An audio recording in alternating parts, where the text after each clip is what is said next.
Creo que esta es la sexta conferencia de este ciclo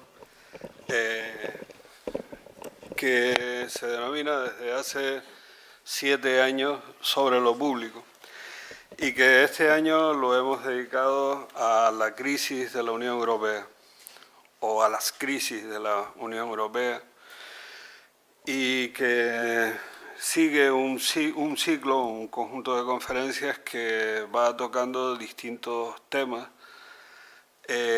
muy diversos y muy variados. Y además que son temas que precisamente por las circunstancias que vivimos, pues pueden tener en los próximos meses desarrollos muy diferentes, como ustedes han podido observar en las conferencias pasadas.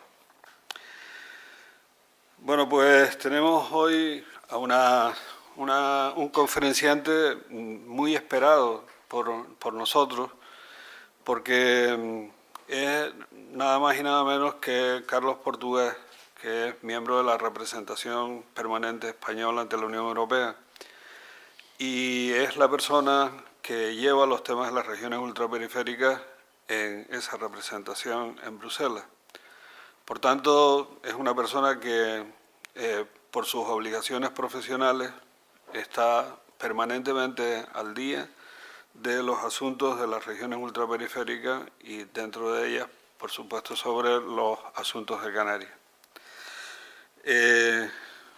Carlos Portugués tiene un amplísimo currículum ligado a los temas europeos y, a pesar de su juventud, es una persona que profesionalmente ha tenido una trayectoria muy considerable.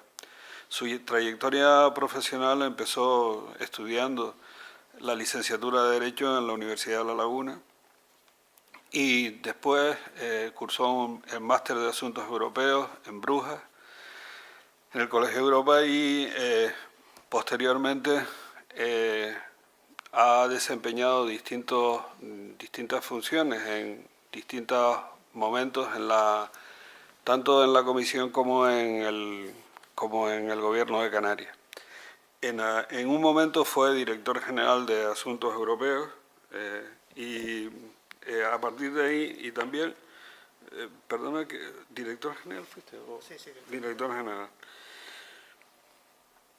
Y ha tenido, pues ya les digo, numerosas competencias en distintas materias relacionadas con la Unión Europea.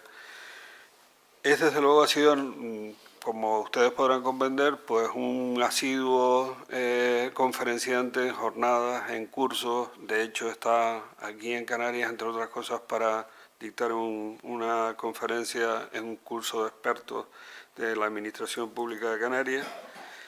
Y ya les digo que Carlos, me parece que es una de las personas claves para ayudarnos a entender cuál es el futuro de las regiones ultraperiféricas de Canarias en el marco de la Comisión, en el marco de la Unión Europea.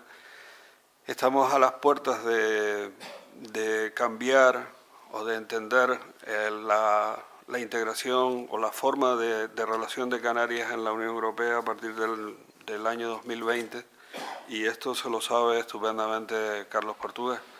Así que le dejo la palabra para que durante el tiempo que considere conveniente pues intervenga. Ya me ha avanzado que tiene un PowerPoint muy nutrido, pero seguramente él con su capacidad de explicación y con su sabiduría sabrá hacerlo comprender para todos. Así que le dejo la palabra agradeciéndole el esfuerzo que ha hecho en venir a dar esta conferencia, porque no es fácil desplazarse de Bruselas a Canarias, como ya saben, aunque sea de aquí, pero nunca es fácil desplazarse de Bruselas unos días para atender las invitaciones que tiene en Canarias, pero lo hace siempre gustosamente y su disponibilidad ha sido absoluta.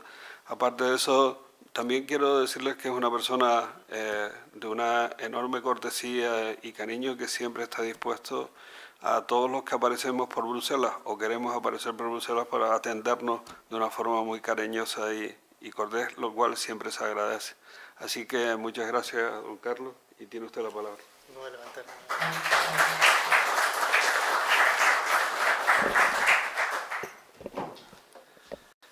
Buenas tardes a todos. ¿Se me escucha bien? Sí. José Luis, muchas gracias. Yo vengo encantado aquí a La Laguna. La verdad es que a Tenerife, sobre todo a La Laguna es donde yo estudié tantos años y para mí es un placer volver y siempre estoy a gusto aquí, la verdad. Y más en esta sociedad económica tan bonita, este edificio tan bien restaurado, la verdad es que es un placer. Yo quería, a la vista del público que tengo, la verdad es que muchas de las cosas que les voy a decir, pues las saben de primera mano. Veo a don Manuel Hermoso aquí y él estuvo presente en estos momentos en la historia de cómo ha ido Canarias en la Unión Europea, y ahí, desde luego, pues muchos de ustedes van a saber muchas de las cosas que voy a comentar. La idea mía es hacer una exposición que va a ir desde cómo entró Canarias en la Unión Europea, cuáles fueron sus primeros pasos, cómo se fue forjando el concepto de región ultraperiférica, en qué se traduce el concepto de región ultraperiférica en la Unión Europea y en Canarias en particular, cómo se articula en las distintas políticas europeas para terminar concluyendo con el futuro de Canarias dentro de la Unión Europea, con la última comunicación de la Comisión Europea sobre este tema. En total, según me dijeron, pues unos 40 minutos y dejando tiempo para preguntas de ustedes, que quizás sea la parte más interesante cuando ya pues entremos un poco más en detalle sobre algún aspecto que quieran conocer más en concreto. Yo suelo empezar siempre hablando de, no de los Reyes Católicos, pero casi, porque Canarias siempre ha tenido un régimen diferenciado dentro del Estado español. Un régimen que ya les gustaría a los del noreste, que están lindan con Francia, y que es muy diferente al del resto y que tiene su lógica, un territorio alejado, con escasez de recursos, con unas condiciones muy peculiares. Esto hizo que desde el primer momento pues, se atendiera ese hecho singular mediante unas normas fiscales, unas normas aduaneras, unas normas comerciales diferenciadas para Canarias dentro del Estado español. Esto, a su vez, condujo a una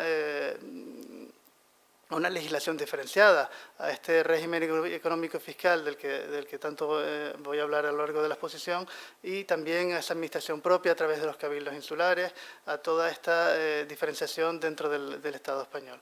Y esto también, evidentemente, tiene unas consecuencias jurídicas. Son cuestiones geográficas que tienen consecuencias económicas y, por lo tanto, se traducen en leyes propias.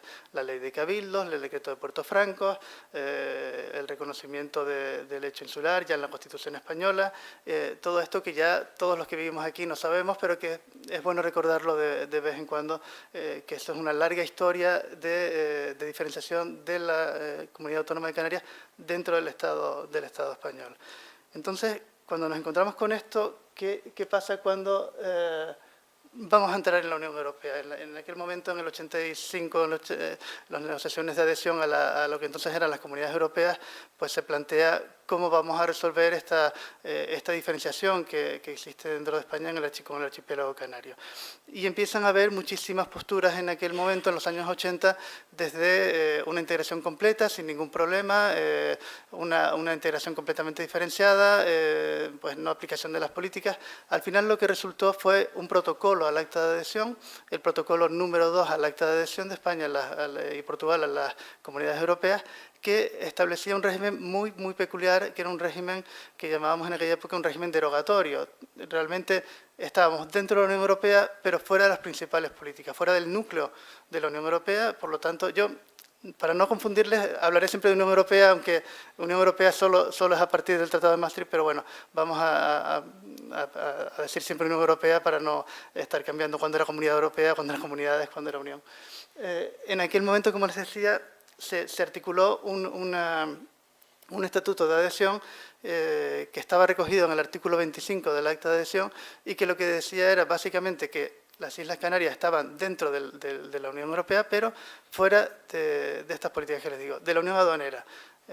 Si Canarias no tenía la misma unión aduanera que con el resto de España, pues tampoco cuando España se incorporó a la comunidad, tampoco íbamos a estar dentro de esa unión aduanera. Tampoco de la política agraria común. También se consideró que no era conveniente en aquel momento que Canarias entrara dentro de la política agraria de la Unión Europea. Lo mismo con la política pesquera, lo mismo con la política comercial. En definitiva, las grandes políticas europeas que se diseñaron en el año 58, Canarias quedaba fuera de todas ellas. Luego, habría que ver cómo se articulaba todo esto con respecto a las exportaciones de productos canarios, a las importaciones, cómo se recogía esto. Entonces, el protocolo número 2 tenía unas normas específicas con respecto a los productos de la pesca, los productos agrícolas, con respecto a los productos industriales. Era necesario establecer cuándo el producto industrial que estaba en Canarias era un producto canario y cuándo no lo era, es decir, unas normas de origen propias para los productos canarios dentro de la Unión. Lo mismo con los productos de la pesca, había unos contingentes, con los productos agrícolas lo mismo, se establecieron unos contingentes para entrar en la península, en el resto de Europa, incluido por supuesto la península. Y en las importaciones pues también teníamos un problema porque veníamos de los arbitrios insulares y qué pasaba con esos arbitrios insulares que no podían mantenerse dentro de la Unión.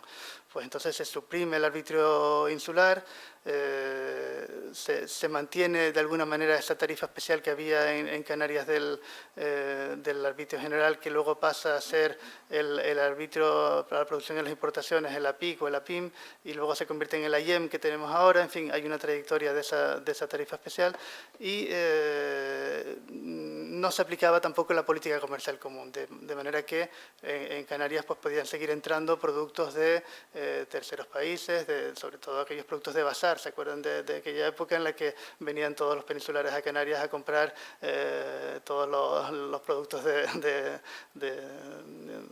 fotografía, de aparatos de sonido, en fin, todo esto que tenían un régimen aduanero y comercial muy característico dentro de Canarias.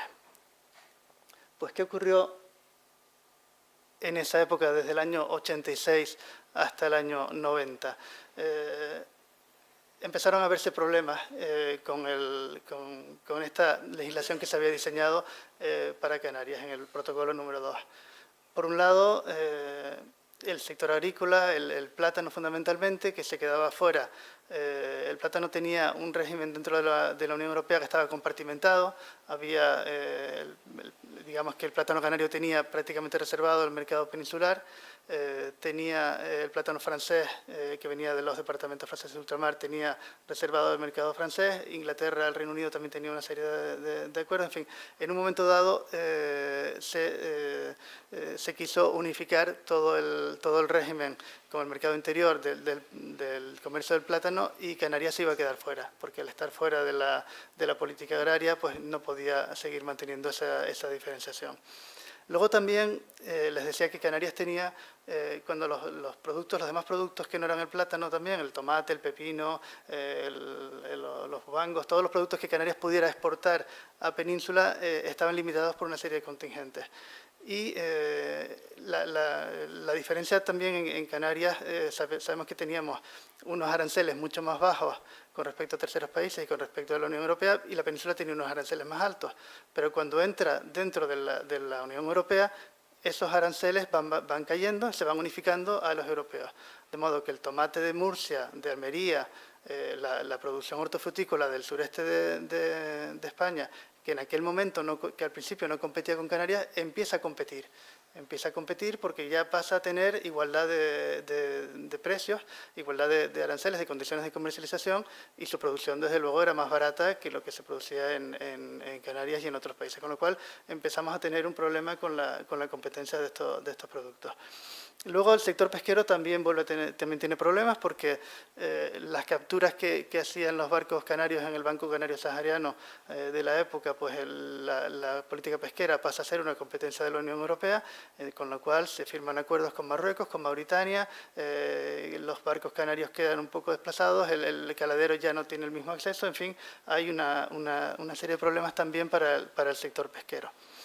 Y el sector industrial también tiene problemas con esa época del protocolo número 2, porque hay unos problemas con las normas de origen, porque determinar si un producto es canario o no, pues no es tan sencillo. Cuando se trae la materia prima de un tercer país, luego se elabora en Canarias y simplemente lo que se hace es ponerle la mantequilla que venía de Nueva Zelanda, se le ponía esa platina que le ponemos por encima y la convertimos en mantequilla canaria. No, eso habría que ver si la transformación era suficiente para conferirle un origen canario. Con lo cual, vemos que hay bastantes problemas, pero sobre todo el problema principal es el del sector agrícola, que Canarias, como sabemos todos, tiene mucha influencia, tiene mucho peso y es un sector que ha movilizado mucho todo este tema de integración dentro de la Unión Europea. Con lo cual se cambia el modelo de adhesión. ¿Cómo se cambia? En el Parlamento de Canarias en el año 89, el 20 de diciembre del 89, 20 o 22, no me acuerdo ahora, el Parlamento se pronuncia por mayoría casi absoluta, 57 votos me parece de 60, por un cambio de modelo de adhesión. Y comienzan unas negociaciones para cambiar este modelo de adhesión de Canarias a la Unión Europea. El cambio era posible porque cuando Canarias entró en la Unión Europea, ese artículo 25 del acta de adhesión que les decía, tenía un apartado, el apartado cuarto, que permitía modificar ese régimen de adhesión, de modo que se modificó el régimen de adhesión a la Unión Europea. ¿Qué significó ese cambio de modelo? En primer lugar, nos incorporamos a la Unión Aduanera, ya dejamos de ser una región que estaba en Europa, pero no en la Unión Aduanera Europea, y por lo tanto nos incorporamos plenamente a la Unión Aduanera, con una serie de diferencias que todavía perviven, por eso las señalo aquí en la transparencia, en la diapositiva. Suspensiones arancelarias para productos industriales, para que las empresas industriales canarias puedan tener inputs de materias primas a unos precios más favorables debido a la lejanía y a la insularidad. También hay unas suspensiones arancelarias para los productos pesqueros, también para las empresas pesqueras canarias, y también las medidas antidumping y las adaptaciones a la zona franca.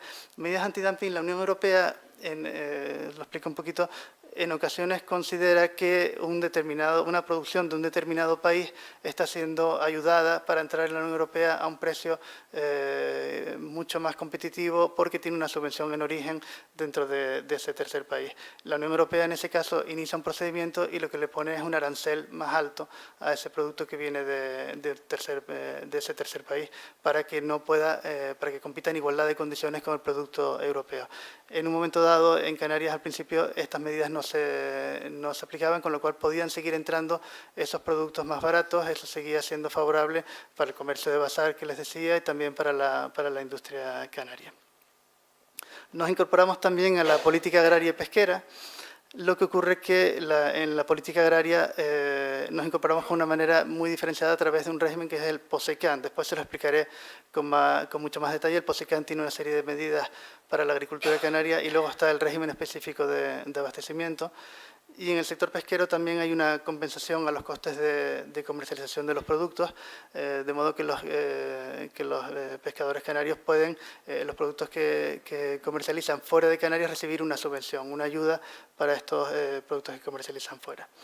Otra cosa que sucedió con el cambio de modelo de adhesión en el año 92 fue que lo que hasta ese momento no había planteado ningún problema, que era el régimen económico y fiscal, empezó a tener que adaptarse a las normas europeas de derecho a la competencia, que son unas normas muy estrictas en cuanto a las ayudas que se pueden dar a las empresas. Con lo cual, no es que la norma anterior no se aplicara, sino que simplemente estuvimos en una época en la que no fue, la Comunidad Europea no nos lo exigió, pero a partir del 92 sí que nos exigieron cumplir a rajatabla la normativa europea de derecho a la competencia. Con lo cual, se cambió de un modelo que era, estamos dentro, pero prácticamente no aplicamos casi nada, ahora estamos dentro, aplicamos todo y tenemos algunas excepciones.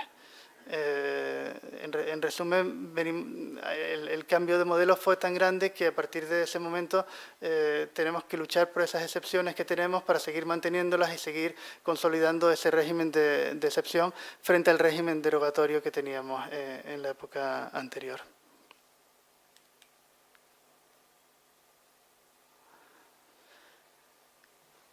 Como les decía, Canarias entró en el 86 en las entonces Comunidades Europeas, en la Unión Europea, al igual que Madeira y Azores, dos regiones portuguesas. Existían también unas regiones francesas en aquella época que también ya estaban dentro de la Unión Europea, y todas estas regiones compartían una serie de características. Con lo cual, al mismo tiempo que Canarias entraba con ese nuevo modelo de adhesión entre el año 86 y el año 92, en la Unión Europea se estaba dando un proceso de reconocimiento de que determinadas regiones tenían unas características propias que las diferenciaban de las demás regiones europeas. Les subrayo aquí la palabra al mismo tiempo porque en Europa existen muchas regiones montañosas, existen muchas regiones insulares, existen muchas regiones con baja densidad de población, existen muchas regiones con un problema concreto. Pero las regiones ultraperiféricas son las únicas regiones de la Unión Europea en las que se dan acumuladamente, se dan al mismo tiempo toda esta serie de condicionantes. Es decir, la diferencia fundamental que nosotros siempre explicamos con respecto a otras regiones es el conjunto de hándicaps que se dan en las regiones ultraperiféricas frente a otras regiones en las que solo se da uno de estos hándicaps a la vez, no se dan todos al mismo tiempo.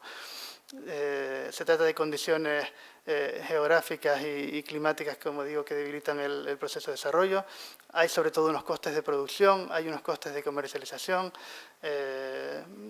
Antes de venir aquí a esta conferencia, me hablaba una amiga de aquí de La Laguna de un negocio que tiene, que los turistas cuando entran les dicen que son muy caros los productos que tienen en la tienda. Digo, claro, ¿cómo no van a ser caros? Tenemos un estándar europeo, tenemos normas de seguridad social europeas, tenemos costes europeos y extraeuropeos, y tenemos una diferencia. Estamos dentro de la Unión Europea, lo cual conlleva una serie de costes que hace que nuestros productos sean igual de caros que los productos que se venden en el resto de la Unión Europea.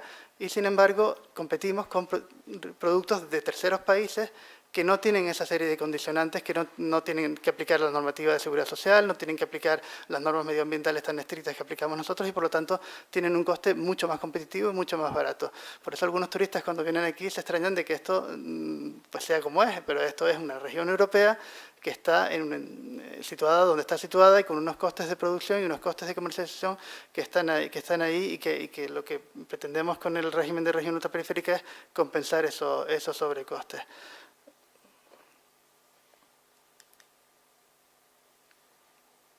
Esto lo saben, la mayoría de ustedes ya lo saben, cuáles son las regiones ultraperiféricas, que pertenecen a 3 países de la Unión Europea, Canarias, Madeira y Azores, y luego hay 6 departamentos, 6 regiones francesas, mayoría de regiones francesas, como ven, son las islas de Guadalupe, Martinica, La Reunión, la colectividad territorial de San Martín, la región de Guayana y Mayotte.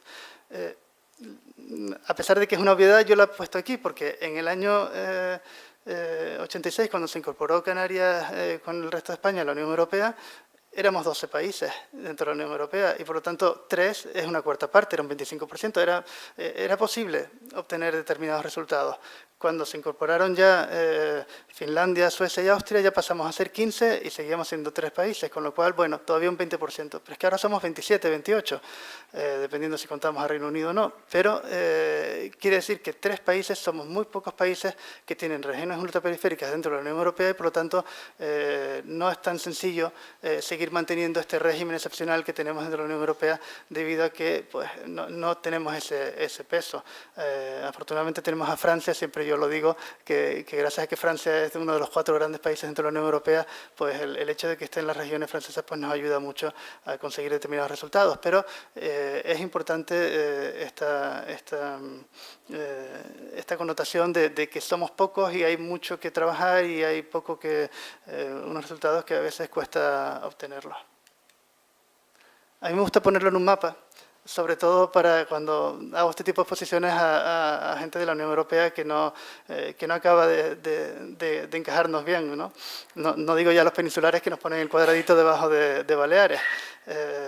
Que lo del cuadradito no solo es que nos pongan debajo de Baleares, es que además nos reducen el tamaño y la gente piensa que de una isla a otra pues hay poca distancia. Entre El Hierro y Lanzarote hay 600 kilómetros o más, lo mismo que entre Madrid y La Coruña, y esa dispersión geográfica no es tampoco tan evidente muchas veces para los europeos que no solo ven el carácter insular, alejado y además archipelágico que tenemos en muchas de las regiones ultraperiféricas, Azores, Canarias y otras de ellas. Les he puesto este mapa para que vean su localización, pero también un poco más en detalle las tres regiones de España y Portugal, Azores, Madeira y Canarias, las regiones del Caribe francés, San Martín, Guadalupe, Martinica y Guayana. Les he puesto en un color diferente San Bartolomé porque el último tratado, el Tratado de Lisboa, contiene un artículo, el 355, que tiene lo que llamamos una cláusula pasarela. Es decir, esta cláusula permite que las regiones francesas, holandesas o danesas puedan pasar a ser regiones ultraperiféricas o dejar de serlo. Esto no es ni para las regiones españolas ni portuguesas, sino solo para estos tres países. Y de esta manera San Bartolomé, que era una región ultraperiférica francesa, en un momento dado consideró que era mejor no ser región ultraperiférica. No sé si conocen un poco, San Bartolomé es una isla que tiene un turismo de muy alto standing, proviene sobre todo de Estados Unidos, y a esta isla en particular pues no le compensa aplicar la normativa europea, sobre todo en cuestiones fiscales, bancarias. En fin, es una isla que no es que sea un paraíso fiscal, pero bueno, tiene ciertas características y por lo tanto le conviene más estar fuera de la Unión Europea. Y al revés, también la región de Mayotte es una región francesa que formaba parte del archipiélago de los Comores, y en un momento dado esta región consideró que era mejor una mayor integración con Francia, y de ese modo esa mayor integración con Francia también derivaba en convertirse en una región ultraperiférica. De este modo es la última región ultraperiférica que se ha incorporado. Y además, bueno, pensaba decírselo más tarde, pero ya que hablamos de Mayotte, Mayotte,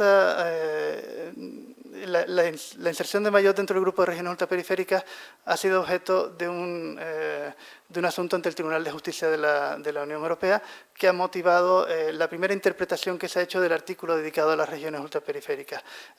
Por lo tanto, las sentencias estas sobre el cambio de modelo de adhesión de Mayotte es muy importante para nosotros, porque esta sentencia da la razón a España, a Portugal y a Francia y al Consejo, en el sentido de que el artículo 349 del tratado, sobre el que ya vendré más adelante, permite hacer adaptaciones de los tratados y del derecho europeo derivado. O sea, permite hacer muchísimas adaptaciones, le da un mayor juego del que pretendía la Comisión Europea, hablándolo quizás de una manera un poco simplificada. Y por lo tanto, para nosotros ha sido una victoria jurídica, moral y sobre todo esperamos que en el futuro pues, nos permita avanzar más en el tratamiento de región ultraperiférica. Todas las regiones ultraperiféricas tienen también una serie de características propias, por mucho que somos muy diferentes de las regiones del Caribe francés o de las regiones del Índico. Todas tenemos una cercanía a países terceros menos desarrollados, todas tenemos una densidad demográfica elevada, excepto el territorio de la Guayana. Somos todos islas, excepto Guayana, que es una región enclavada en la selva amazónica. Nosotros siempre hablamos de que Guayana no es una isla, pero como si lo fuera, porque alrededor lo único que tiene es selva amazónica, con lo cual vive también una situación de insularidad. Luego tienen un peso demográfico, económico, un peso muy reducido dentro de la Unión Europea, aunque no tanto, porque con la incorporación de los países bálticos, de Malta, de Chipre, Canarias tiene 2 millones de habitantes, pues tiene más habitantes que Chipre, o Malta, o Estonia. En fin, no es tampoco tan reducido. Y luego tienen una dependencia muy grande de las importaciones y sus exportaciones pues están muy limitadas. Todas también se caracterizan por tener una importancia económica de sectores tradicionales muy concretos, de la agricultura y la pesca, muy superior al que tienen en el resto de Europa. Todas tienen un sector industrial muy poco desarrollado, salvo el sector agroalimentario y en algunas regiones, pues en el ron en los departamentos de ultramar franceses, aquí en Canarias el tabaco en su momento, en Azores tienen una gran producción de productos lácteos, de quesos, pero no son grandes regiones industriales. Y sin embargo sí tienen un sector servicios muy desarrollado también, como sabemos todos, pues sobre todo Canarias y Madeira. Si hiciéramos un análisis DAFO, pues veríamos que tienen unas desventajas también muy comunes, lejanía, aislamiento, el reducido tamaño, Cuando hablamos de factores climáticos, también a veces me preguntan en Bruselas, ¿cómo que factores climáticos con el clima tan bueno que tienen en Canarias? Y yo siempre les digo, bueno, no tenemos un buen clima, tenemos una buena temperatura, que no es lo mismo que un buen clima, porque aquí cuando llueve, llueve a mares, y cuando no llueve, no llueve en meses. Con lo cual no es que sea un buen clima, realmente estamos sujetos a fenómenos meteorológicos extremos y por lo tanto tenemos un problema con el clima, sin hablar ya del Caribe. Hace poco el huracán Irma pasó por San Martín, una de las regiones ultraperiféricas, y la devastó por completo. Esto pues es un factor climático evidente que está ahí para todas las regiones ultraperiféricas. También Reunión está sometida a ciclones y el resto de regiones, pues también hace unos años en Madeira pasó una lluvia torrencial de estas en las que hubo más de 40 muertos. Se desbordaron los barrancos y en Funchal, en la capital, sobre todo, hubo un problema muy, muy serio. Y bueno, aquí también recordamos en su día la riada en Santa Cruz. En fin, no son regiones que no tengan problemas climáticos. Y todos estos hándicaps que tenemos, que se acumulan, pues generan sobrecostes en la actividad económica, que este concepto de sobrecoste, pues volveré sobre él más tarde porque es importante verlo en conexión con las soluciones que nos da Europa a los problemas de las regiones ultraperiféricas. Luego hay una serie de ventajas. Está claro que no todo van a ser inconvenientes. Siempre hablamos de la biodiversidad, de la posibilidad de hacer una investigación en Canarias que no se puede hacer en otras zonas de la Unión Europea, en los ámbitos de energías renovables, en los ámbitos de desalación del agua del mar. En fin, hay muchísimos ámbitos en los que Canarias puede ser un laboratorio para que se estudien en esta región cuestiones que solo se dan en estos territorios, en estos climas, y que pueden ser exportadas a terceros países. Ese know-how, esa tecnología, podríamos ser un referente para determinadas actividades. Y de hecho lo somos en temas como la astrofísica, el Observatorio Espacial de Guayana. En Azores también tiene una gran tradición en temas de oceanografía. En fin, que hay toda una serie de ventajas también en el hecho de ser una región ultraperiférica. Les he puesto una serie de datos de densidad de población, de PIB. Se ve bien en la tabla, ¿verdad? Yo creo que desde el fondo también se verá, me imagino. Siempre es bueno no solo decir, tenemos una densidad de población alta. Bueno, pero ¿cuánto de alta? Pues si en España es un 92 habitantes por kilómetro cuadrado, en Canarias son casi 300. Las regiones francesas también son casi 300, más de 300 habitantes por kilómetro cuadrado, mientras que el territorio continental tiene, a ver, está aquí mientras que el territorio continental tiene 105. Madeira también tiene una densidad de población muy alta. Bueno, es verdad que Azores no, y Guayana, como les decía, Guayana es un territorio inmenso, con muy pocos habitantes, tiene el problema contrario. Pero en general son regiones con una alta densidad de población. Con unas elevadas tasas de desempleo también. Canarias ocupa el dudoso honor de ser de las que más alto tiene esa tasa de desempleo, desde luego muy por encima de la tasa nacional, aunque no seamos la región española con tasas más altas, y las regiones francesas pues tienen también tasas bastante altas, 23, 22, 27 Mayotte, frente a solo el 10% que tiene el territorio en conjunto francés. Azores y Madeira, aunque parezca que tienen unas tasas muy bajas, en realidad partían de tasas muy bajas antes de la crisis, y con la crisis han subido enormemente, y ahora mismo se ha triplicado casi la tasa de Azores y se ha duplicado la de Madeira. Por lo tanto, también allí ha sido la crisis económica ha motivado una subida tremenda de las tasas de desempleo. Y esta que es sobre el Producto Interior Bruto. Como ven, Canarias, que llegó a tener un 92-93% de la media europea, está ahora mismo en un 74%. El impacto de la crisis en Canarias ha sido fortísimo y ha reducido el Producto Interior Bruto con respecto a la media comunitaria, de tal manera que ahora mismo seríamos considerados una región menos desarrollada dentro de la Unión Europea, que son aquellas que tienen menos del 75% de la media comunitaria. Es verdad que a nivel nacional se ha reducido también el Producto Interior Bruto, pero no tanto como ha pasado en Canarias, con una bajada de casi 20 puntos porcentuales. Las regiones francesas no tienen, no han sufrido tanta variación, sus productos interiores brutos también están en la misma línea, 69, 78, 71. Canarias ya no es la región europea más rica dentro de las regiones ultraperiféricas, ahora es Martinica junto con Madeira. Madeira también ha bajado un montón, era también una de las regiones más ricas, ahora tiene solo un 72% y Azores un 68%. Todas ellas, como ven, muy por debajo de la media de sus respectivos países. La región de Mayotte es un caso muy especial, era una región muy pobre que ha ido incrementando poco a poco su Producto Interior Bruto, pero con un nivel evidentemente muy bajo con respecto a las demás.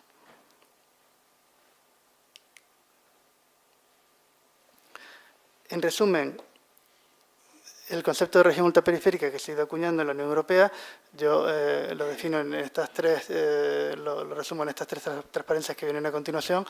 En primer lugar, son regiones europeas que están en un entorno no europeo y eso es muy importante porque tiene una serie de consecuencias fundamentales y luego implica que hay una colaboración con los países del entorno mucho mayor que la que existe en otras zonas.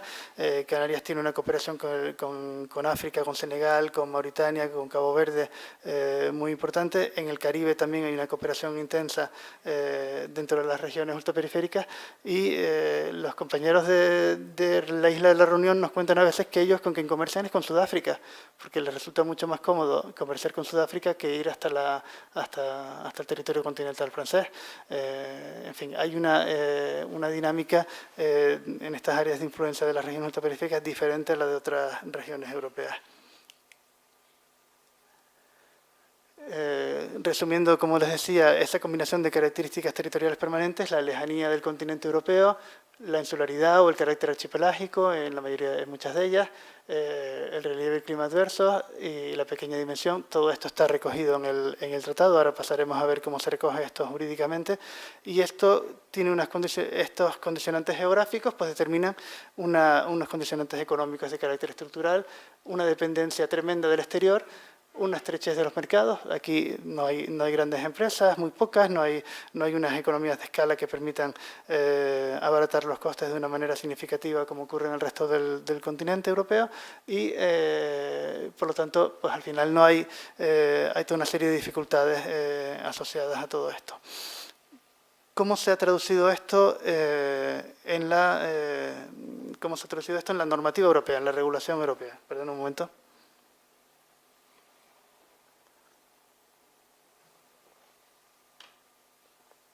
Como les decía antes, cuando se iniciaron las comunidades europeas, cuando se inició la construcción europea, eran solo 6 estados, uno de los cuales Francia, y en el primer artículo del tratado que hablaba de regiones ultraperiféricas era el artículo 227 del Tratado de Roma del año 57, pero que no lo llamaba regiones ultraperiféricas, decía que los departamentos franceses de ultramar tenían una serie de características que implican que se les apliquen las políticas europeas de una manera diferenciada. En el Tratado de Maastricht en el 92 ya por fin se hace una primera mención a las regiones ultraperiféricas en la Declaración número 26, donde se reconoce que tienen toda esta serie de características que les comentaba antes y que tienen derecho a un tratamiento diferenciado. Hago un inciso con lo de región ultraperiférica porque recientemente en Guayana las regiones ultraperiféricas se reúnen todos los años, cada año le toca a una región la presidencia del grupo de regiones ultraperiféricas y este año la conferencia ha sido en Guayana, en esta región francesa. Y el presidente Juncker, que fue a esta reunión, y el presidente Macron, los dos, hablaban de que no les gustaba el término región ultraperiférica. Lo primero que dijimos los demás es que esto está en el tratado, esto no es que te guste o no te guste, es que si está en el tratado es que es por algo. Nos ha costado mucho llegar hasta este término para que ahora alguien diga que le gusta más ultramar o cualquier otro término que se le ocurra a los demás. Yo espero que no llegue a ninguna otra consideración, pero desde luego fue significativo que lo dijera el presidente de la Comisión Europea y el presidente francés. tiene cierta lógica, como me decían los compañeros franceses, porque si en España alrededor de Madrid la circunvalación, la M30, la M40, en Francia hay una, el periférico alrededor de París, y ellos consideran que todo lo que está por fuera del periférico son los barrios estos donde queman los coches, donde están toda la población inmigrante, donde hay una serie de problemas. Entonces, todo lo que sea más allá del periférico pues tiene una connotación negativa en Francia, mientras que en España evidentemente no la tiene y no entendíamos esta reacción. Bueno, pues después de la Declaración 26, que es donde primera vez se habla de las regiones ultraperiféricas, pasamos al Tratado de Ámsterdam, donde por primera vez se reconoce con un artículo propio a las regiones ultraperiféricas, y ahora en el Tratado de Lisboa tenemos 3 artículos dedicados a las regiones ultraperiféricas, el 349, que es el heredero del 299, el 355, que es el que contiene esa cláusula pasarela que les decía antes, y el 355 lo que define es qué territorios están dentro de la Unión Europea, es donde se habla también de Gibraltar, de otras zonas de la Unión Europea con características especiales y de las regiones ultraperiféricas. Y luego el artículo 107, 3A, es un artículo dedicado a las ayudas públicas que tiene mucha importancia con el tema del régimen económico y fiscal, eso lo mencionaré un poco más adelante. Las regiones ultraperiféricas son las únicas regiones que están escritas con nombre y apellidos, digamos, en el tratado. Todas las demás son regiones europeas. Hay un artículo que habla de las islas, de las regiones de baja densidad de población, pero la única región que dice Canarias, Martinica, Madeira, son las regiones ultraperiféricas, son las únicas que podemos hacer la búsqueda esta que hacemos a veces en buscar en el texto si pone Canarias y lo pone. Buscamos cualquier otra región europea y no lo veremos. Realmente es una diferenciación importante a efectos jurídicos. Este es el artículo 349 del tratado. Esta es la base sobre la que se sustentan todas las políticas especiales, todas las políticas diferenciadas para Canarias dentro de la Unión Europea.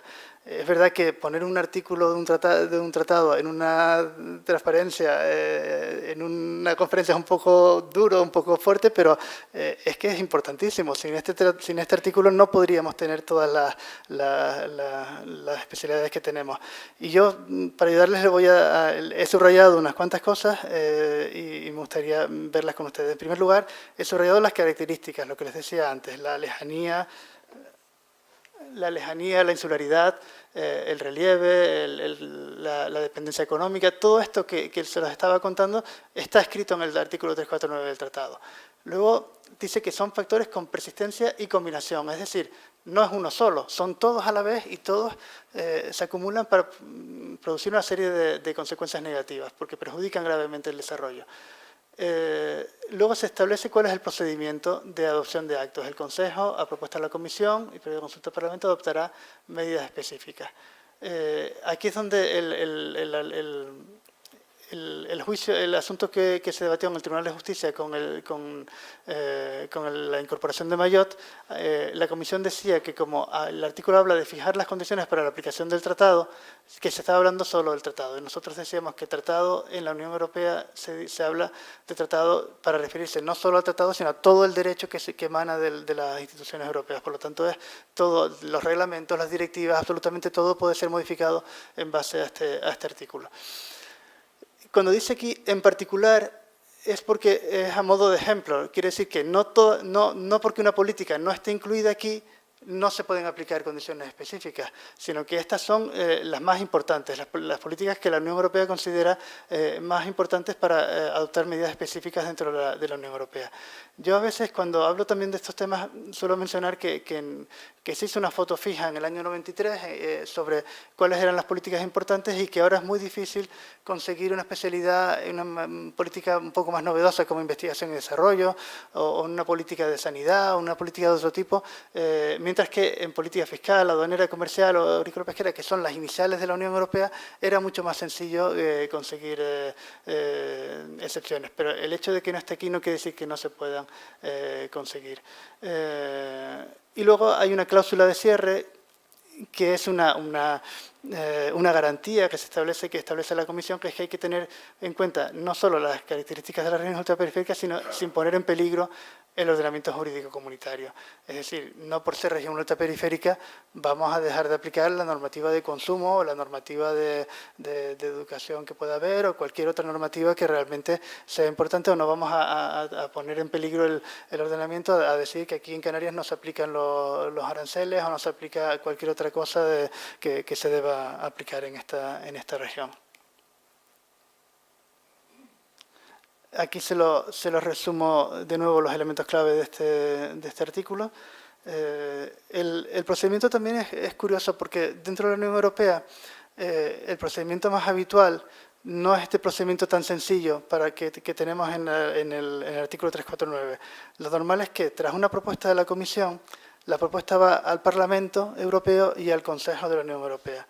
Entonces, el Parlamento emite un dictamen, el Consejo emite otro dictamen y si no están de acuerdo empiezan reuniones entre el Parlamento y el Consejo con la Comisión para ver si llegan a acuerdos. Por lo tanto, hay todo un procedimiento complejo de primera lectura, segunda lectura. Yo no voy a marearles con eso, pero lo normal es que el procedimiento europeo sea mucho más complejo y, sin embargo, el que se aplica al 349 es mucho más sencillo. Tiene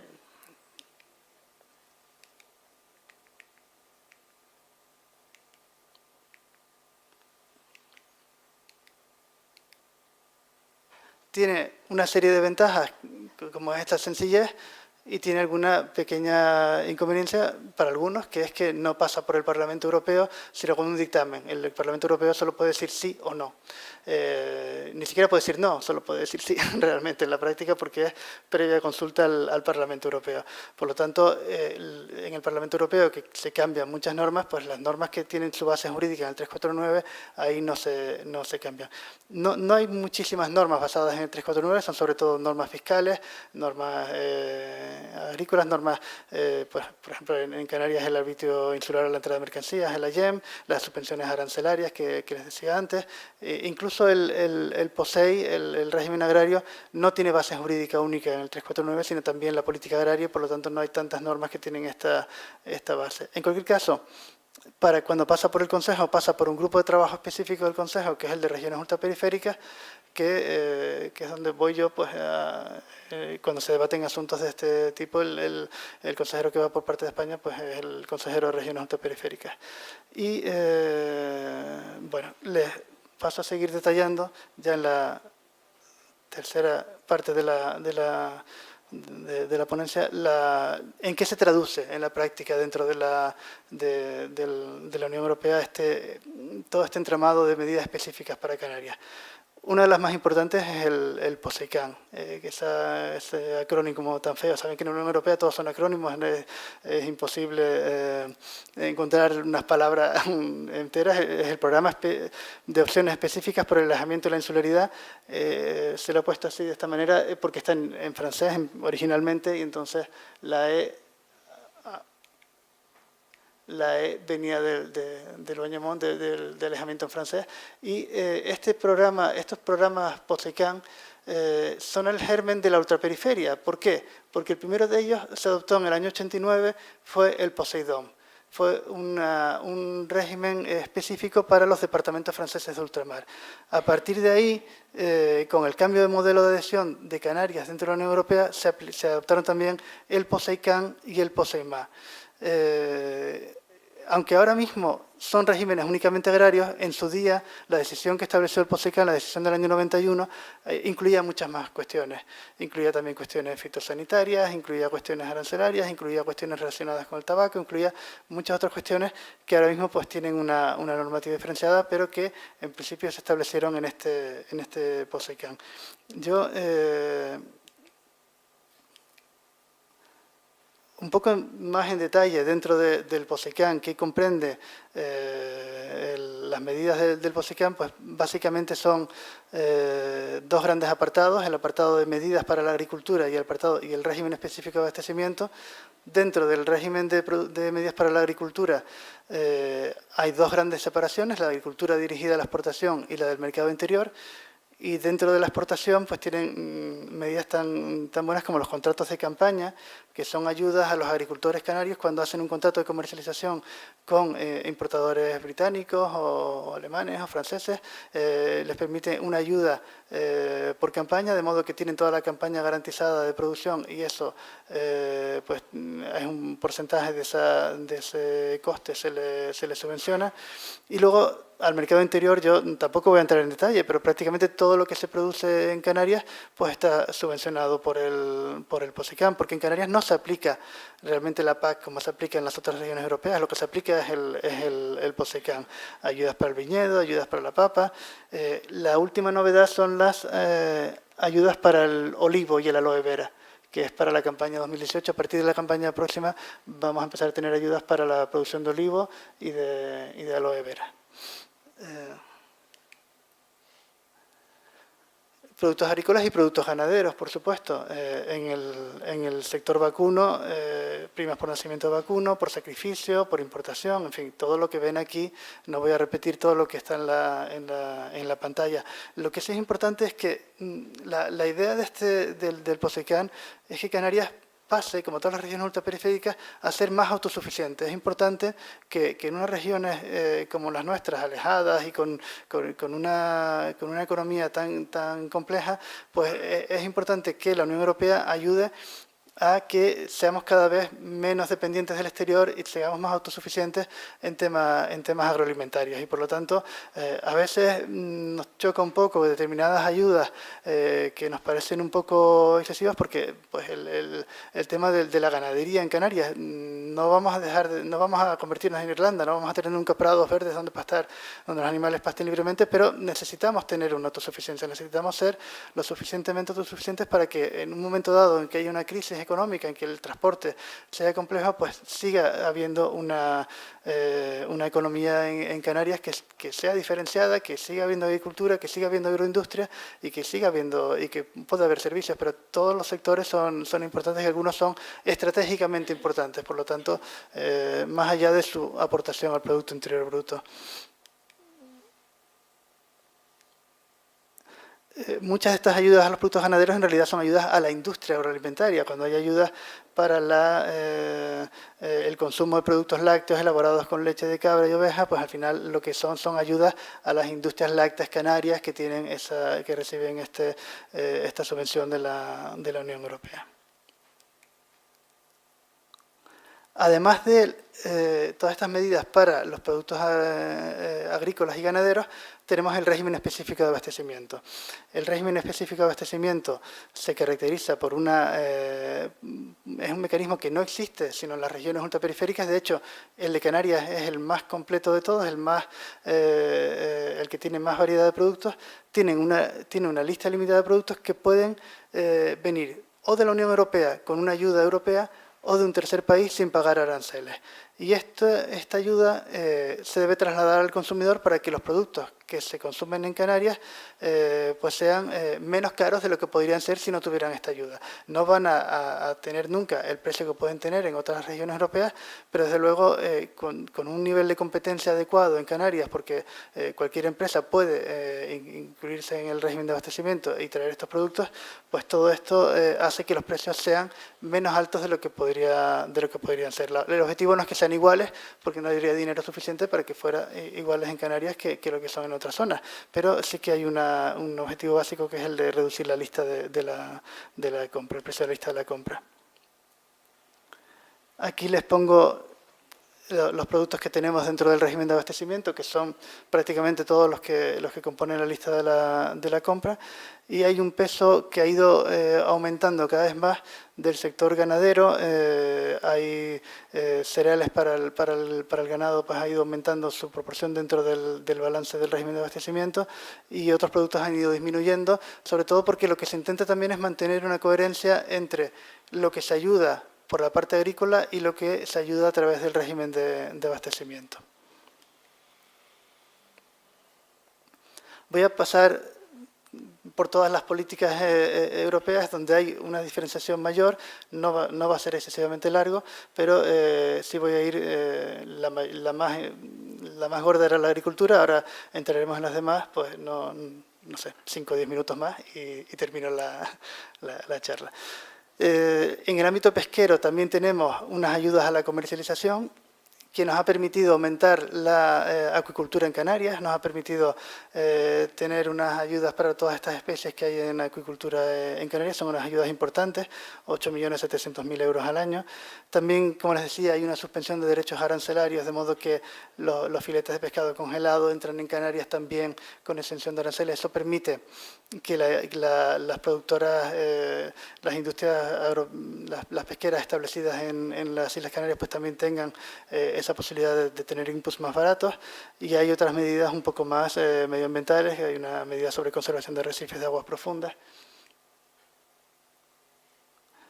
En el ámbito aduanero también seguimos teniendo medidas específicas. Ya estamos dentro de la Unión Aduanera, pero como les decía, el cambio de modelo de adhesión motivó que hubiera determinadas condiciones de aplicación diferenciada. Esto es así en las zonas francas. Tenemos zona franca en Santa Cruz de Tenerife y en Las Palmas de Gran Canaria.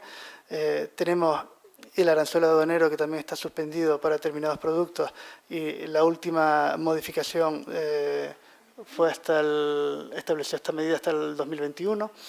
Tenemos una diferenciación también en el tabaco para que las industrias canarias que elaboran tabaco puedan importarlo libre de derechos y luego lo exportan a la península o al resto de Europa como si fuera tabaco canario.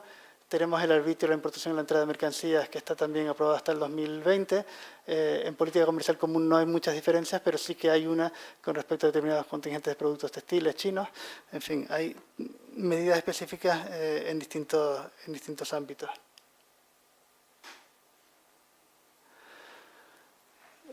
En el ámbito fiscal, todos sabemos que no hay aplicación del IVA, sino que se aplica el IGIC, que los impuestos especiales tampoco se aplican en Canarias, y la principal medida, yo creo que la que supone una mayor derogación de la normativa europea, es el arbitrio, la importación y la entrega de mercancías, el AIEM, porque eso implica que los productos que entran en Canarias procedentes de cualquier otra parte del mundo, incluido el resto de España, tienen que pagar este arancel, y esta es una medida que tiene por objeto principalmente favorecer la industria canaria, de modo que cuando una industria canaria produce un producto que está sujeto al AIEM, el producto que viene de fuera paga una cantidad con la idea de que se igualen en condiciones, de modo que si el producto que viene de fuera es más barato porque sus condiciones de fabricación son más baratas que en Canarias, pues cuando entra en Canarias se iguala con el producto canario para favorecer a la industria canaria. Yo a veces lo digo, todo este tema de la aplicación diferenciada al final es como un puzzle, son muchas medidas, una para cada sector, y mover una significa estropear el puzzle, porque el puzzle está hecho de tal manera que hay unas medidas para el sector agrario, hay otras medidas para el sector comercial, hay otras medidas para el sector industrial, hay una medida prácticamente para cada sector de la economía canaria. Por lo tanto, el sistema está diseñado como un sistema que recoge muchas medidas muy variadas, pero que cada una tiene un destinatario específico, y a la hora de diseñar cada una de las medidas hay que tener en cuenta el impacto en los otros sectores, porque si no podríamos estar haciendo daño pues, entre el REA y las medidas agrarias, o entre las exenciones, suspensiones arancelarias y otras medidas, o entre el AIEM con el consumidor. En fin, hay que articular todas las medidas de manera que perjudiquen lo menos posible a otros sectores, beneficiando a algunos de ellos. El artículo 107.3a, se los mencionaba anteriormente, que es el otro artículo del tratado donde se habla de regiones ultraperiféricas, está en el ámbito de las ayudas públicas, que tiene mucho que ver con el régimen económico y fiscal. Lo importante de este artículo es que permite que Canarias y las demás regiones ultraperiféricas, independientemente del nivel de riqueza, puedan conceder ayudas a sus empresas que no pueden conceder otras regiones de la Unión Europea. La diferencia entre ayudas a la inversión y ayudas al funcionamiento, en la mayor parte de las regiones europeas no se permiten ayudas para compensar los costes normales de una empresa, mientras que en Canarias sí se permiten. Eso es lo que permite que el régimen económico y fiscal pues, se mantenga dentro de la Unión Europea. Les he puesto también esta transparencia porque al final el Gobierno de Canarias ha hecho estudios sobre los costes de la ultraperiferia, porque al final se ha visto necesario justificar a Europa que no basta con decir que en Canarias la producción es más cara, no basta con decir que hay unos hándicaps, no basta con decir que hay unos problemas, sino que además hay que fundamentarlo. Entonces, en estos estudios que se han hecho sobre el coste de la ultraperiferia, en la Unión Europea nos decían, bueno, sí, el coste del transporte, pero es que el transporte no es el único El transporte no es el único coste. Cuando una empresa tiene una sede en Las Palmas o en Santa Cruz de Tenerife y tiene otra subsede en La Palma o en La Gomera, tiene que tener instalaciones en una isla y en otra, que no lo tendría si fuera entre Córdoba y Sevilla. Tiene que tener también unos costes de financiación más altos, tiene unos costes de unos stocks que tienen que tener, porque al final no le puede decir al señor, bueno, sí, esto lo tiene en La Palma, pero no lo tiene en Tenerife, o al revés. En fin, todos estos costes pues se han valorado. ¿Por qué les cuento esto? Porque en la última modificación en el tema de las ayudas de Estado, que tiene que ver con el régimen económico y fiscal, es que mientras que en los periodos anteriores este régimen se notificaba a la Unión Europea para que ésta diera su visto bueno, ahora no hace falta notificarlo a la Unión Europea siempre que se cumplan las condiciones de este artículo que les he puesto aquí, el artículo de un reglamento concreto de exención por categorías. Entonces, lo que ocurre ahora con las medidas del REF es que todas las ayudas que puedan recibir las empresas canarias dentro del REF se acumulan, y si no superan el 30% del volumen de negocios anual del beneficiario, están aprobadas. Con lo cual, no tenemos que ir a cuestiones complejas de cuál es el sobrecoste que tiene una empresa, porque cuando hablamos de sobrecoste no es el coste diferencial, las empresas peninsulares también tienen costes, pero el sobrecoste es el que se genera en Canarias porque hay un transporte, por todo esto que decíamos antes. Entonces, todo esto se traduce en una labor muy compleja, y la Unión Europea, para simplificar, de acuerdo con los gobiernos de España y de Canarias, ha decidido que hay un sistema simple, y el sistema simple es llevarlo al volumen de negocios del beneficiario, y a partir de ahí poner una cifra que, si se supera, incurre un problema de Estado, y si no, pues no lo incurre. No sé si esta transparencia se ve bien. Cuando José Luis me dijo que la ponencia decía la región ultraperiférica, incidencia para la Hacienda Canaria, pues se me ocurrió poner esta transparencia, porque cuando hablamos al final hablamos de dinero todos, ¿no? De una manera o de otra, ¿en qué se traduce estar dentro de la Unión Europea? Bueno, saben que en la Unión Europea las perspectivas financieras siempre son periodos plurianuales. Ahora estamos en el 14-20, estamos preparando ya el post-2020, y durante el periodo 2014-2020 en Canarias habremos recibido al final del periodo unos 4.500 millones de euros de la Unión Europea, que se reparten básicamente en casi 2.000 para la parte agraria, el POSEI, y otros casi 2.000 para el conjunto de otras medidas, sobre todo la de los fondos estructurales. Y dentro de los fondos estructurales hay una medida importante, que es la dotación adicional RUP, que tiene casi 500 millones de euros, y esa dotación adicional RUP es la que se aplica a los sobrecostes de ultraperiferia, pues en el transporte de mercancías, el gobierno de Canarias lo utiliza también para los transportes en helicóptero de los enfermos de unas islas a otras. En fin, es una medida específica para compensar los sobrecostes. Y luego, pues todo lo demás, que tampoco vamos a entrar en mucho detalle, los programas para las pymes, el FEDER normal, el programa, el MAC, que es un programa de cooperación con Madeira y Azores y también con países africanos, y luego el FEADER es la parte agrícola, que no es POSEI. Bueno, pues todo esto al final se traduce en 4.000. ¿Es mucho o es poco? Pues el presupuesto de Canarias para este año 2018 es de 8.000 millones.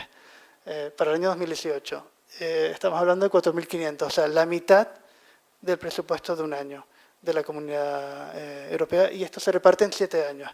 Pero tampoco es poco, porque al final estamos hablando de pues casi 600 millones de euros al año. Bueno, pues no es desdeñable, desde luego, la cifra. También muchas veces hablamos del dinero europeo en general. Es verdad que en la Unión Europea hablamos siempre estamos perdiendo la oportunidad de un proyecto europeo X o de un proyecto europeo Y. Este dinero viene a Canarias por ser Canarias. Y los otros dineros de la Unión Europea, los de proyectos de investigación, los de proyectos de otras políticas europeas, hay que competir con regiones de otros países, hay que competir con otros centros de investigación, que hay que preparar un proyecto conjunto. Entonces, estamos hablando de dos tipos de dinero completamente distintos. Este viene ya con nombre y apellidos para Canarias, dentro de los presupuestos europeos, mientras que el otro podrá venir o no.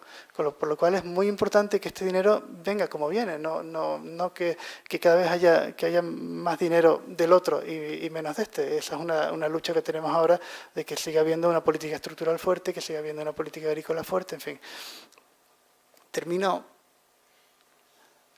con esta transparencia. ¿Cuál es el futuro? Pues la Unión Europea, todos los temas que tienen que ver con Canarias, con las regiones ultraperiféricas, establece una comunicación. La última comunicación la aprobaron el mes pasado, el de octubre de 2017, una asociación estratégica renovada y más fuerte con las regiones ultraperiféricas. Estas comunicaciones, si se las leen, no van a encontrar vamos a darle a Canarias 300 millones de euros para el POSECAN. Simplemente son mucho más generales y sobre todo en el contexto actual, porque no se ha negociado nada todavía del futuro 2021, pero sí que hay una serie de indicaciones. Hay una... Pues esta comunicación habla de construir a partir de las fortalezas de las regiones, quiere darle un mayor énfasis a temas como la biodiversidad, la economía azul, el cambio climático, la energía. Quiere también mejorar todo el tema de la posición estratégica de las regiones ultraperiféricas. Quiere también impulsar el crecimiento en áreas donde se ha avanzado menos y más de empleo. Y hay una frase dentro de la comunicación que dice que no se prejuzga lo que se vaya a hacer con el futuro marco financiero, porque están todos los estados, cada vez que vamos a una reunión, aquí no estamos hablando todavía de dinero, todavía eso no toca, ya tocará más adelante, ya cuando toque empezaremos a hablar de dinero, pero no todavía. Termino. Muchas gracias.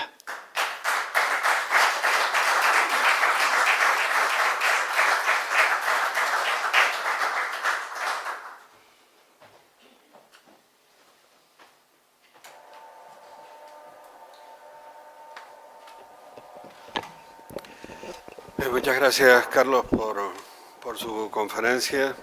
En tan poco tiempo resumir una historia tan larga y procelosa como la de las regiones ultraperiféricas no es nada fácil, así que ha sido un ejercicio brillante de síntesis. Bueno, pues como siempre abrimos un turno de palabras hasta las 8:30, no tenemos mucho tiempo, pero por lo que les ruego que sean, como siempre, breves.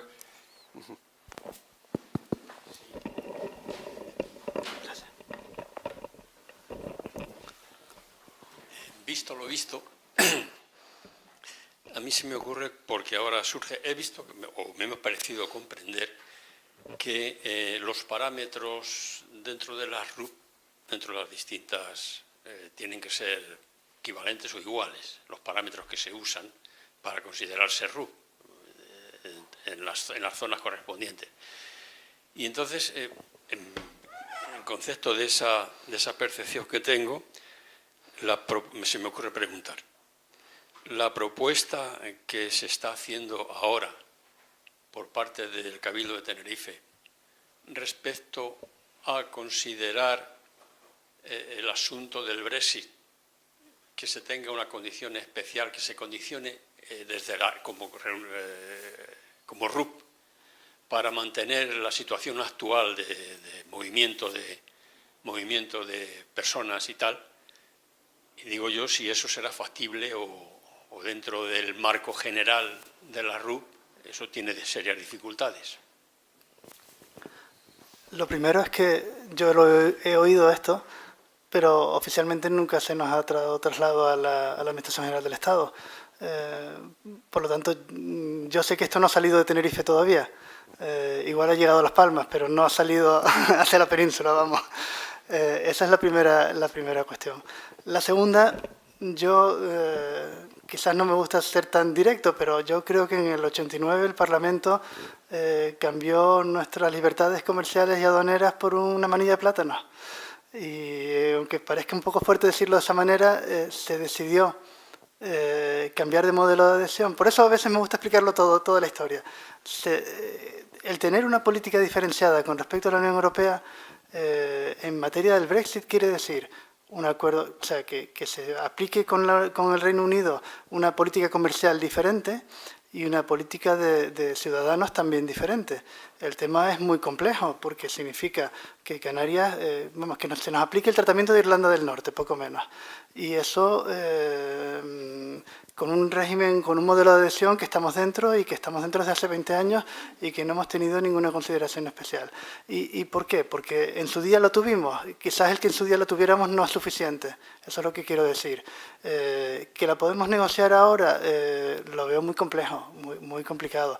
Pero bueno, cosas más complicadas se han visto y no quiere decir que no se pueda hacer, pero desde luego es muy complejo porque no tenemos especialidades en el ámbito de derechos de los ciudadanos, afortunadamente. Mientras que las regiones francesas no están dentro de Schengen, nosotros sí estamos dentro de Schengen. Cuando yo llego a Bruselas, a veces hay veo un cartel que todavía lo sigo viendo, el punto verde los que no tienen problema y el punto rojo los que tienen algún problema y los ciudadanos de Canarias. Curiosamente, sigue estando ahí, no lo han quitado todavía. Y es porque Canarias estaba fuera del IVA, fuera de la posibilidad de llevar tabaco, alcohol, en fin. Tenemos un statu quo con la Unión Europea en el sentido de que no nos están revisando las maletas para ver si llevamos 2 cartones de cigarrillos, o 3, o 4, o 5, porque solo tenemos derecho a 2. Porque en Canarias no estamos dentro o si nos hemos comprado algo en Canarias que no aplica IVA y luego lo llevamos a la Unión Europea. El pretender un cambio, unas islas que reciben más de 15 millones, ¿cuántos millones de turistas al año?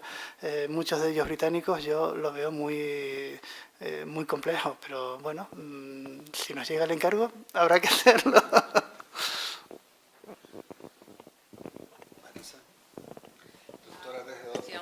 He visto que en una de las transparencias que ponías que había unas ayudas, yo creo que son recientes, para los alimentos del ganado, ponías alfalfa y no sé qué otros Sí. productos. ¿Las ayudas son para favorecer el cultivo aquí o para ayudar al coste que supone traerlo de fuera? Las ayudas son para no sé si hay ayudas para los cultivos forrajeros, sí, o sea, hay las dos. En este caso hay las dos. Hay ayudas para los cultivos forrajeros en Canarias dentro del programa de apoyo a las producciones locales, medida 3 del POSEI, para productos ganaderos, y hay apoyo dentro del régimen específico de abastecimiento para traer paja, alfalfa, ensilados, determinados productos para consumo del ganado. Es más, hay también una ayuda al transporte de productos forrajeros desde Península hasta Canarias. O sea que realmente el sector está subvencionado. Lo digo porque, voy a poner un ejemplo, en la isla de Fuerteventura en este momento hay en torno a 120.000 cabezas de ganado caprino y prácticamente el 99% de la alimentación se trae de fuera con un coste enorme. Yo entiendo que hasta hace pocos años no había recursos hídricos convencionales y no se podía cultivar. En este momento están los suelos abandonados, se puede cultivar perfectamente con recursos hídricos no convencionales, concretamente con agua regenerada. Se dan la alfalfa y especies forrajeras adaptadas a nuestro medio estupendamente y en cambio pues el 90 y tantos % se está extrayendo de fuera y por mucho que se insiste hay gente que me dice es que no me compensa cultivar, prefiero traerlo de fuera por las ayudas. Hay una ayuda también para la producción local, pero yo no sé de cuánto es la ayuda, la verdad es que ese dato no lo tengo, pero sí sé que existe también ayuda a la producción local de productos forrajeros. Tendría que ver cuál es el importe de esa ayuda. Desde luego la ayuda a la importación es muy alta. Eso sería muy interesante para potenciar la recuperación de todos los suelos con forraje, que se da estupendamente. Claro.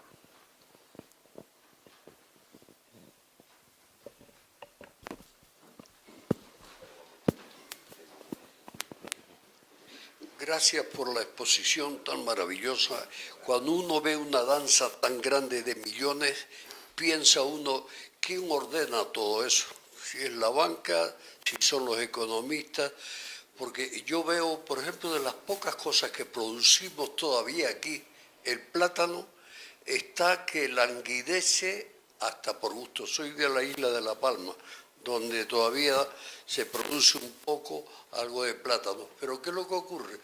El kilo de las cooperativas, que se entiende que era una esperanza y que nacieron prostituidas las cooperativas, pues resulta ser que no pagan más de 20 o 30 céntimos de euro por un kilo de plátano.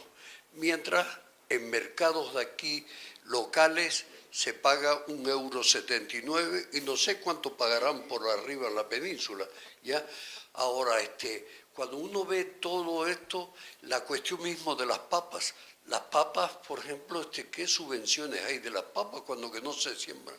No se siembran papas aquí, las papas que comemos aquí son inglesas o israelíes, fíjese de lo lejos que están. Ahora, la mayor parte de las cosas, por ejemplo, tenemos un mar maravilloso, sin embargo vamos a Somalia a robarles el pescado, ¿ya? ¿Y qué es lo que ocurre? Que la danza esa de millones, de subvenciones, de tal y eso, ¿a dónde va a parar? ¿Ya? El plátano se está manteniendo un poco gracias a los franceses. El día que los franceses a lo mejor ya no quieran sembrar más plátano supongamos, ahí en el Caribe y eso, donde tienen las islas estas y tal, se va el plátano nuestro al diablo porque nuestras autoridades no han sido capaces de defenderlo. Tomate no sé si se estará sembrando todavía o se está exportando, porque yo, sinceramente, que camino ahora que no trabajo, camino bastante en nuestros alrededores de mercados y eso, las cosas están bien difíciles. Y cuando uno ve la danza de millones hace unos años, hablaba Federico Aguilera King, que había llegado a Canarias para la cuestión de arreglos de diferentes municipios, de calles y tal, como una danza de 4.000 y tantos millones, según él. Pero ¿dónde están y dónde fueron a parar?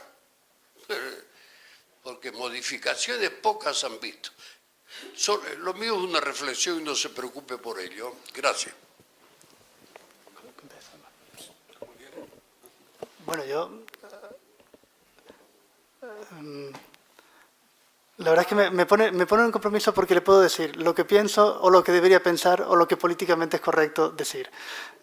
Y voy a decir lo que pienso, porque yo lamento discrepar en algunas cuestiones. En el plátano recibe mucho dinero en Canarias, recibe muchos fondos europeos de ayudas a la comercialización, de ayudas a la producción, y yo no sé si el problema está en el reparto interno dentro de Canarias. Yo solo veo lo que viene de Europa a Canarias y es mucho. Ya mucho más no le puedo dar en detalle porque no conozco el sector, no conozco si hay un problema interno de reparto de fondos dentro del territorio, pero lo que sí le puedo decir es que el plátano canario es probablemente de los productos más subvencionados dentro de la Unión Europea con respecto a otras producciones agrarias. Son 216 millones, creo recordar, de euros al año en el programa POSEI. Es mucho dinero, no es una cuestión pequeña. Entonces, efectivamente, como dice usted, cuando ve uno tanto dinero dice, ¿y dónde va esto? Pues el plátano pues tiene ese problema, pero desde luego no es falta de dinero de Europa. Será otro problema, pero no ese. El tomate, yo como tomates belgas y tomates holandeses, pero es que los supermercados están llenos. Es que no hay tomate de otros sitios que no sea de Bélgica y de Holanda. ¿Por qué? Porque el mundo evoluciona, cambia y ellos, como explicaron una vez, lo que hacen es que los producen en invernaderos que utilizan el agua caliente que procede de las centrales de energía nuclear que dejan agua caliente, entonces eso lo canalizan. Al final tienen un ahorro de coste importante con el agua que les llega agua caliente, con lo cual tienen muchos menos costes de producción del tomate allí. Y entonces, claro, llega un momento en que el tomate de Canarias, pues por desgracia, no puede competir. Pero sigue teniendo ayudas europeas. Estamos hablando antes de la autosuficiencia. Aunque no se produzca lo suficiente, aunque no haya, sigue teniendo un plan de ayuda. Pero es verdad que el tomate, porque estamos en un mundo globalizado, porque no podemos detenerlo, ni usted ni yo, ni muchas otras personas, el tomate canario ha perdido su peso en el mercado europeo de una manera radical.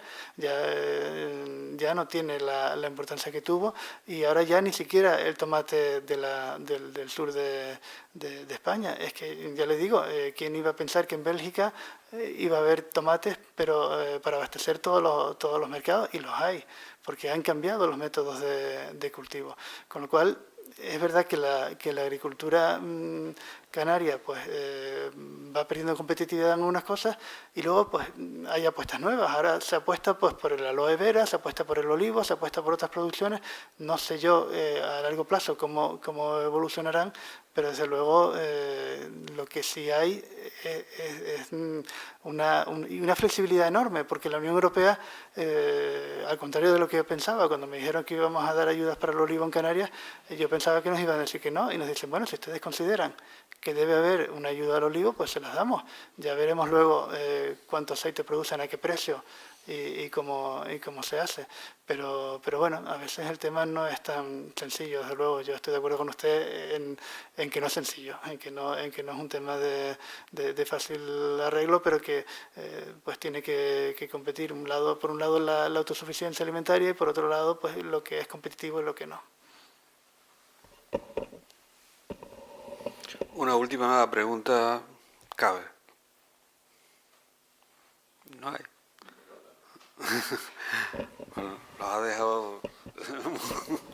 La próxima vez me dices que hable de algo concreto, pequeñito, y no de todo. No, muy bien, vamos.